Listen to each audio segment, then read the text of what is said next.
بسم اللہ الرحمن الرحیم۔ حضور صلی اللہ علیہ وسلم نے ارشاد فرمایا کہ جو یہ چاہتا ہے کہ اللہ تعالیٰ مصیبت کے وقت اس کی دعائیں قبول کرے، اسے چاہیے کہ خوشحالی کے وقت کثرت سے دعائیں مانگے۔ حدیث مبارکہ کا پس منظر: نبی صلی اللہ علیہ وسلم نے یہ حدیث اس وقت ارشاد فرمائی جب بعض صحابہ اکرام نے آپ سے دعا کی قبولیت کے اصول و آداب کے بارے میں سوال کیا۔ نبی صلی اللہ علیہ وسلم نے انہیں سکھایا کہ دعا صرف پریشانی کے وقت نہ کی جائے، بلکہ خوشی، آسانی اور صحت کی حالت میں بھی دعا کرنی چاہیے۔ یہی دعا کی قبولیت کی کنجی ہے۔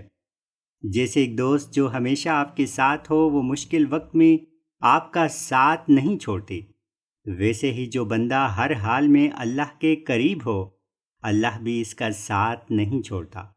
محترم سامعین، آئیے ہم ہر حال میں دعا کو اپنا معمول بنائیں تاکہ مشکل آنے سے پہلے ہی ہمارا تعلق اللہ سے جڑا ہوا ہو۔ شکریہ، فی امان اللہ۔